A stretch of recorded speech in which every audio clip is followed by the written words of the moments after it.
السلام علیکم۔ این کے اردو اسٹوری میں آپ پہلی بار میری آواز سن رہے ہیں۔ مجھے امید ہے کہ میری زبانی یہ کہانی آپ کو پسند آئے گی۔ یہ کہانی جو میں آپ کو سنانے جا رہی ہوں ایک حقیقی واقعے پر مبنی ہے اور ایک سبق آموز کہانی بھی ہے۔ یہ کہانی ہمارے محلے کی ایک خاتون کی آپ بیتی ہے۔ آئیے کہانی کا آغاز کرتے ہیں۔ بسم اللہ الرحمن الرحیم۔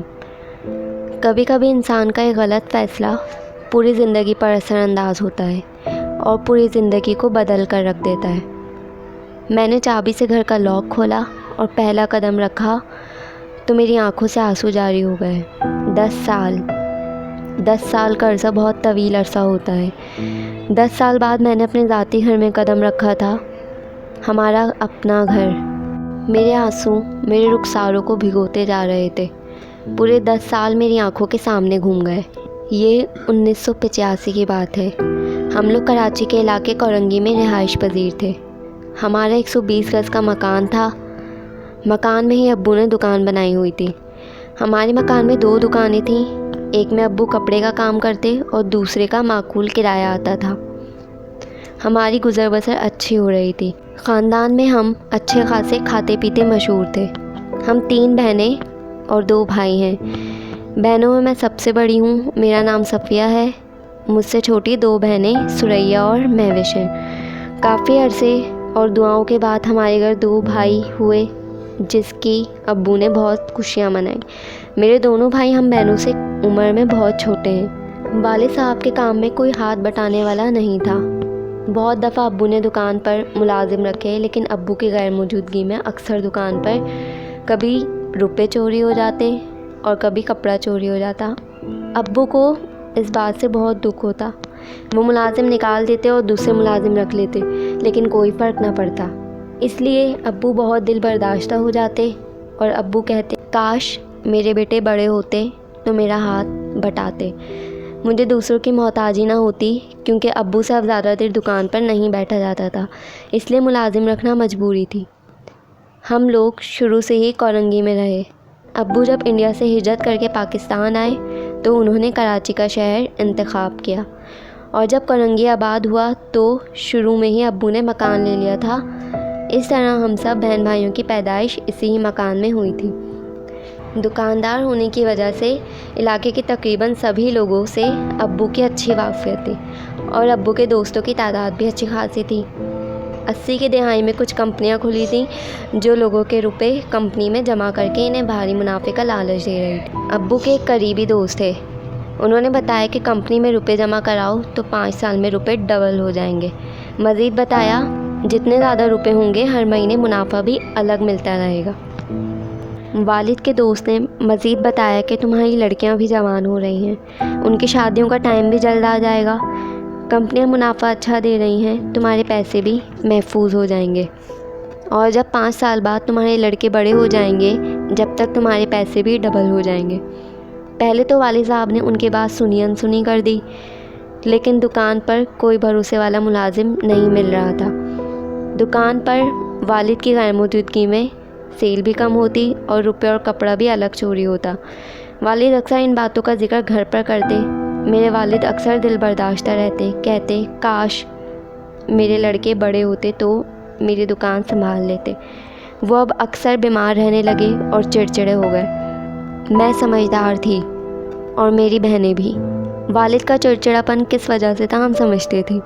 والد کو اب آرام کی ضرورت تھی اور کوئی سہارا نہیں تھا جس کے بھروسے وہ دکان چھوڑ کر کچھ دیر آرام کر لیتے۔ میرا رشتہ امی نے بچپن میں طے کر دیا تھا اپنی بہن کے گھر۔ ان کا ابھی شادی کا کوئی انتظام نہ تھا اور نہ ہی ان کا اپنا گھر تھا۔ میری خالہ کا کہنا تھا کہ پہلے ہم اپنا گھر لیں گے پھر شادی کریں گے۔ خالہ نے ابو امی سے 2 سال کا ٹائم مانگا تھا، اس لیے 2 سال تک تو ہمارے یہاں شادی کا کوئی نام و نشان نہیں تھا۔ اسی دوران والد کے وہ دوست جنہوں نے ابو کو انویسٹمنٹ کمپنی کا بتایا تھا وہ ابو کے پاس آئے اور بتایا رفیق میاں میں نے تو اپنا سب کچھ کمپنی میں انویسٹ کر دیا ہے، پہلی بار منافع بھی بہت معقول آیا ہے۔ پھر رات کو ابو نے اس بات کا ذکر کیا تو ہم سبھی سوچنے پر مجبور ہو گئے۔ میری چھوٹی بہن نے کہا ابو ابھی میری اور آپا کی شادی میں تو ٹائم ہے، کیوں نہ ہم آپا اور میری شادی کے جو پیسے ہیں وہ بھی ہم کمپنی میں جمع کروا دیں، اس سے منافع بھی آئے گا اور رقم بھی محفوظ رہے گی اور بڑھ بھی جائے گی۔ بالآخر ہم سب کی رائے سے یہ فیصلہ ہوا کہ ابو نے وہ رقم کمپنی میں جمع کروا دی۔ 2 مہینے کوئی منافع نہیں آیا، ابو پریشان ہو گئے۔ پھر ابو کے دوست نے بتایا کہ گھبراؤ نہیں، منافع آ جائے گا۔ خیر ابو ان کے ساتھ کمپنی گئے تو پتہ چلا کہ کچھ وجہ ہو گئی ہے، اس لیے منافع لیٹ ہو گیا ہے۔ کمپنی والوں نے کہا آپ 1-2 روز میں چیک آپ کے گھر پہنچ جائے گا۔ ابو واپس آ گئے۔ 2 دن بعد ڈاک کے ذریعے ہمیں ایک لفافہ ملا، جو کھولا تو پتہ چلا منافع کا چیک تھا۔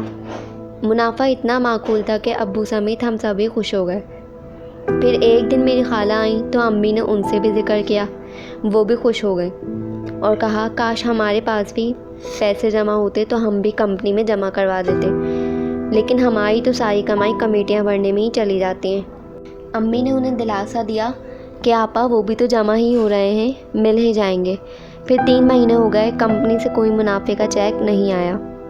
امی اور میں نے پریشان ہو کر ابو سے ذکر کیا تو ابو بولے ارے پچھلی دفعہ بھی ایسا ہی ہوا تھا، روپے آ جائیں گے، فکر نہ کرو۔ وہ کمپنی والے بہت اچھے ہیں، مجھے ایک بار مل کر ہی اندازہ ہو گیا۔ ابو مطمئن تھے۔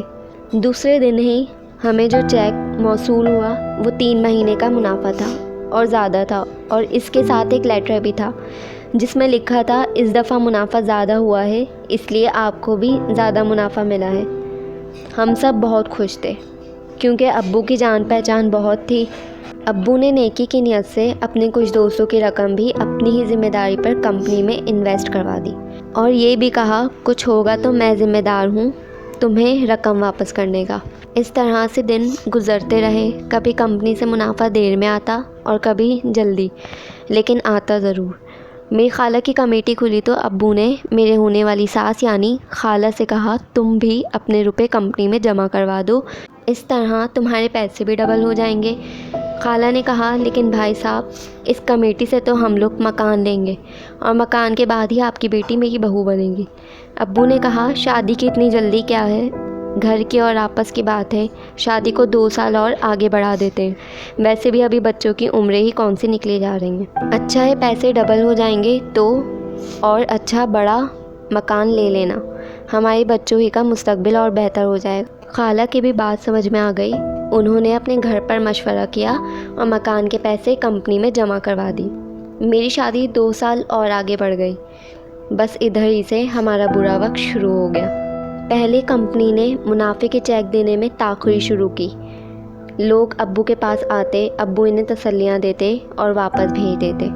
پھر ابو ایک بار کمپنی گئے تو پتہ چلا کمپنی نے اپنی پالیسی چینج کر دی ہے۔ اب منافع 2 مہینے میں نہیں ملے گا بلکہ 6 مہینے میں ایک ساتھ مل جایا کرے گا۔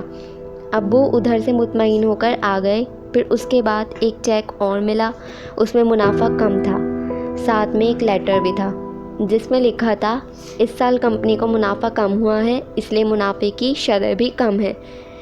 ابو نے پھر سب کو سمجھایا کہ منافع آ تو رہا ہے، پہلے کتنی بار کمپنی نے ہماری توقعات سے بڑھ کر منافع دیا ہے، اس دفعہ کم ہے تو کوئی بات نہیں، اور یہ بھی کہا جس کام میں صرف نفع ہی نفع ہو وہ کام اچھا نہیں سمجھا جاتا۔ بس اس کے بعد کوئی منافع کا چیک نہیں آیا۔ یوں تو پہلے بھی کئی بار کمپنیوں کی طرف سے منافع کا چیک لیٹ ہوا تھا، لیکن اس دفعہ تو انتظار کچھ زیادہ طویل ہو گیا تھا، جس کی وجہ سے ابو بھی پریشان ہو گئے تھے۔ پھر کچھ دنوں بعد اخبارات میں جعلی انویسٹمنٹ کمپنیوں کی خبر آ گئی کہ کس طرح لوگوں کے ساتھ کروڑوں روپے کا ان کمپنیوں نے غبن کیا اور فراڈ کر کے کمپنی والے کمپنیاں بند کر کے بھاگ گئے۔ ابو بھی دوڑے گئے۔ اس کمپنی میں بھی لوگوں کا رش جمع تھا، لیکن کمپنی میں تالا لگا تھا۔ بہت شور مچا، اخبارات میں خبریں چھپیں، مجرموں کا پتہ چلا یا نہیں، وہ پکڑے گئے یا نہیں، ہمیں کچھ پتہ نہیں چلا۔ ابو کی محلے میں عزت تھی، اب لوگ گھر آ کے جمع ہو کر شور مچاتے، اپنے روپے واپس مانگتے۔ ابو نے اپنی عزت بچانے کے لیے مکان بیچنے کی بات کی۔ ہمارا مکان ایسی جگہ پر تھا جہاں آہستہ آہستہ بازار بنتا جا رہا تھا، اس لیے ہمارا مکان بھی قیمتی ہوتا جا رہا تھا۔ جب لوگوں نے زیادہ شور مچانا شروع کر دیا تو ابو کے ایک دوست نے موقع کا فائدہ اٹھا کر وہ مکان ابو سے خریدنے کا کہا اور کہا میں تمہارا قرضہ اتار دوں گا۔ جو لوگ زیادہ شور کر رہے تھے پہلے ان کو روپے لوٹائے، پھر آہستہ آہستہ کر کے اس نے سب لوگوں کے پیسے لوٹا دیے۔ وہ جب کسی کے روپے واپس کرتا ابو سے ایگریمنٹ پر سائن کرواتا۔ پھر ایک دن اس نے کہا رفیق بھائی مجھے مکان کا قبضہ چاہیے۔ ابو نے اس کو 1 مہینے کا ٹائم دیا، کہا میں بندوبست کرتا ہوں۔ اس دن ہمارے گھر میں بہت رونا دھونا ہوا۔ جیسے جیسے مکان خالی کرنے کا وقت قریب آ رہا تھا ہمارا دل ہول رہا تھا۔ امی ابو کی حالت دیکھی نہیں جاتی تھی۔ ہم سب ہی فکر مند تھے کہ اب کہاں جائیں گے اور اب کیا ہوگا۔ پھر میری ہونے والی سسرال یعنی میری خالہ کے روپے ابھی واپس نہیں ہوئے تھے۔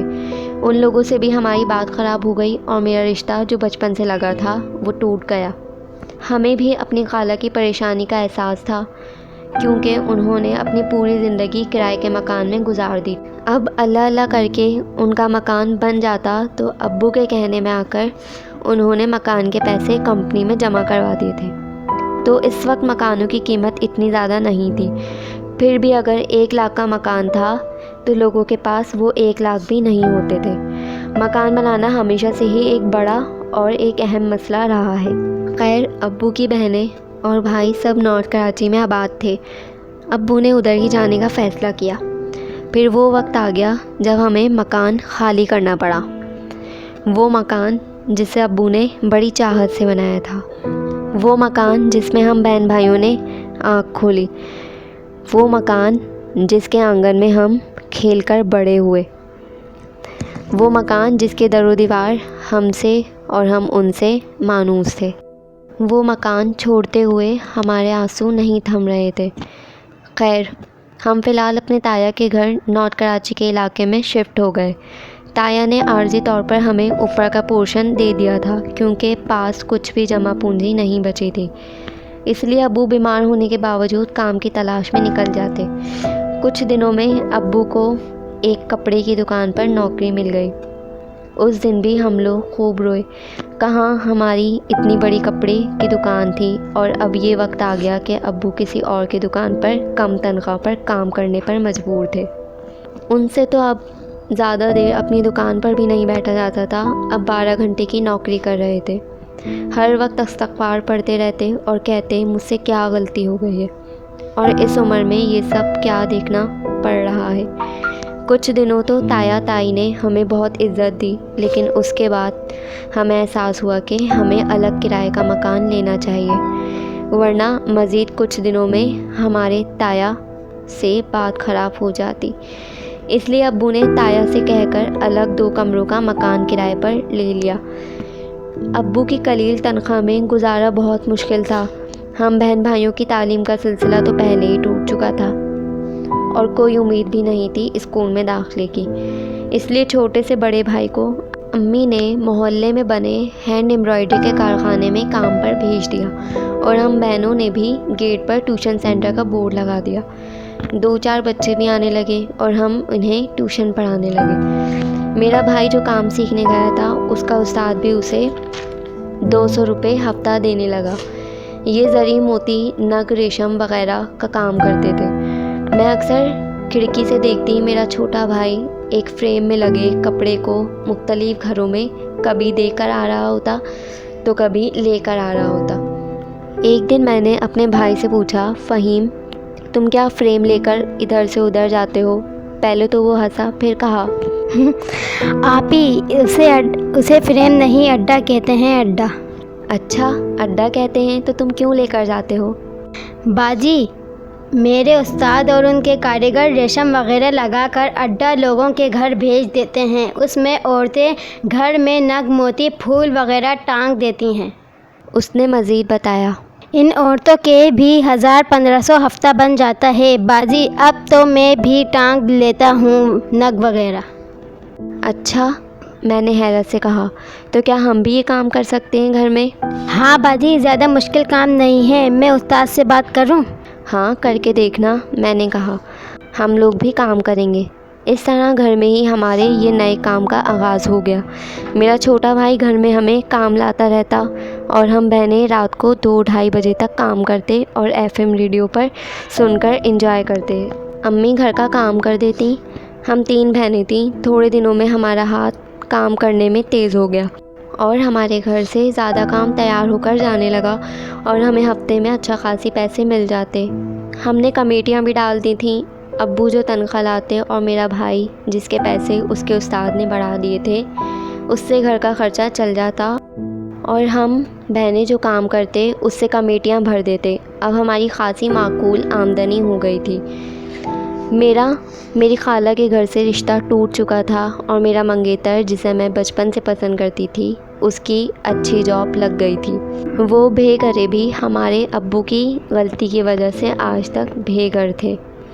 ہم نے محنت کر کے کافی پیسے ان کے لوٹا بھی دیے تھے، جو باقی تھے وہ بھی دینے کی نیت تھی اور جلد ہی دے بھی دیں گے۔ مجھے اپنا رشتہ ٹوٹنے کا دکھ تو بہت زیادہ ہے، لیکن میں سب کے سامنے مسکراتی رہتی ہوں۔ میرے خالو ہم لوگوں سے بہت چڑھنے لگے تھے اور ابا سے کئی بار ان کی لڑائی بھی ہوئی۔ خالو نے رشتہ توڑا تو ابو نے کہا اب ایسے گھر میں لڑکی کی شادی نہیں کرنی، ورنہ یہ لوگ میری لڑکی کو تانے ہی دیتے رہیں گے۔ ساری زندگی ان بڑوں نے رشتہ توڑا، سب نے دیکھا، میرا دل توڑا کسی نے نہ دیکھا۔ میری امی اور خالہ کو بھی رشتہ ٹوٹنے کا افسوس تھا، یہ سب جانتے تھے۔ مجھے کتنا دکھ ہے کوئی نہیں جانتا تھا، میں جانتی ہوں۔ خیر زندگی رکتی نہیں، چلتی رہتی ہے۔ ہم بہنوں کی محنت رنگ لانے لگی۔ جس کارخانے کا ہم کام بناتے تھے ان کے گھر سے ہی میرا رشتہ آ گیا۔ فہیم کے استاد نے مجھے دیکھا اور پسند کر لیا اور پھر اپنی امی کو بھیج دیا۔ میں نے امی سے منع کیا، میں شادی نہیں کروں گی جب تک اپنے بہن بھائیوں کو اپنا گھر لے کر نہیں دیتی۔ 1 سال میں ہی ہم نے اتنے پیسے جمع کر لیے کہ ایک ساتھ ہم نے 2 بہنوں کی شادی کر دی۔ اب میرا چھوٹا بھائی سلیم بھی اسکول سے واپس آ کر ہمارے ساتھ ہی کام کرواتا ہے۔ فہیم کے استاد نے پھر اپنی امی کو میرے رشتے کے لیے بھیجا۔ اب میرے منگیتر کی بھی شادی ہو گئی تھی۔ خالو نے اس کی شادی ایسے گھر میں کروائی جنہوں نے جہیز میں انہیں گھر دیا۔ اس بار میں نے امی سے کہا امی ان سے کہہ دیں جب تک ہم اپنا مکان نہیں لے لیتے میں شادی نہیں کروں گی، اگر انتظار کر سکتے ہیں تو کر لیں، ہمارا اپنا مکان ہونے میں اب زیادہ وقت نہیں لگے گا۔ وہ لوگ مان گئے۔ اب جو کمیٹیاں ہمیں ملیں گی تو ہمارے پاس اتنے روپے ہو جائیں گے کہ ہم اپنا مکان خرید سکیں گے۔ ہم نے مکان کی تلاش بھی شروع کر دی۔ اس معاملے میں فہیم کے استاد نے ہماری بہت مدد کی۔ جلد ہی ہمیں ایک مکان سمجھ آ گیا جو ہماری رینج کے مطابق تھا۔ ابو نے فہیم کے استاد کے ساتھ جا کر مکان کا بیانہ کر دیا اور 3 مہینے کا ٹائم لے لیا۔ 3 مہینے بعد ہم نے مکان کی فل پیمنٹ کر کے مکان ابو کے نام کروا دیا۔ ابو نے چابی میرے ہاتھ میں دی اور کہا بیٹا تمہاری ہمت اور ہم سب کی محنت سے یہ مکان ہمارا ہو گیا۔ اس میں سب سے پہلے تم ہی قدم رکھنا کیونکہ پہلا قدم تم نے ہی اٹھایا تھا، اور سب بہن بھائیوں نے پھر تمہاری مدد کی اور اللہ نے ہمیں کامیاب کیا۔ میں نے چابی سے گھر کا لاک کھولا اور گھر کے اندر قدم رکھا تو پچھلے 10 سال آنکھوں میں گھوم گئے، جس میں ابو کی پریشانیاں، بیماری اور بے عزتی، مالک مکان کی باتیں، میرا رشتہ ٹوٹنا اور وہ سب 10 سالوں کی جدوجہد جو ہم نے کی تھی سب یاد آ گیا اور میری آنکھوں سے آنسو آ گئے۔ ہم 10 سال پیچھے چلے گئے تھے اور بہت کچھ کھو دیا۔ ہم نے اللہ کا شکر ہے ہم نے کھو کر کچھ پا لیا تھا۔ محنت کر کے بہت سے لوگ جو اس فراڈ کا شکار ہوئے ہوں گے شاید آج تک کچھ بنا نہ پائے ہوں گے۔ بیچاروں کی محنت کی کمائی کس طرح وہ ظالم لوٹ کر فرار ہو گئے تھے۔ میری کہانی ایک سبق ہے ان لوگوں کے لیے جو لالچ میں آ جاتے ہیں اور بنا محنت کیے ہی سب کچھ پانا چاہتے ہیں۔ آپ ایسے جعلساز لوگوں کے لالچ میں نہ آئیں۔ یہ جعلساز مختلف روپ بدل کر آج بھی ہمارے آس پاس ہی ہیں، بس یہ اپنا طریقہ واردات بدلتے رہتے ہیں۔ ان کی پکڑ اللہ کے گھر ہی ہوگی، لیکن آپ اپنی آنکھیں کھلی رکھیں اور ہوشیار رہیں۔ خدا حافظ۔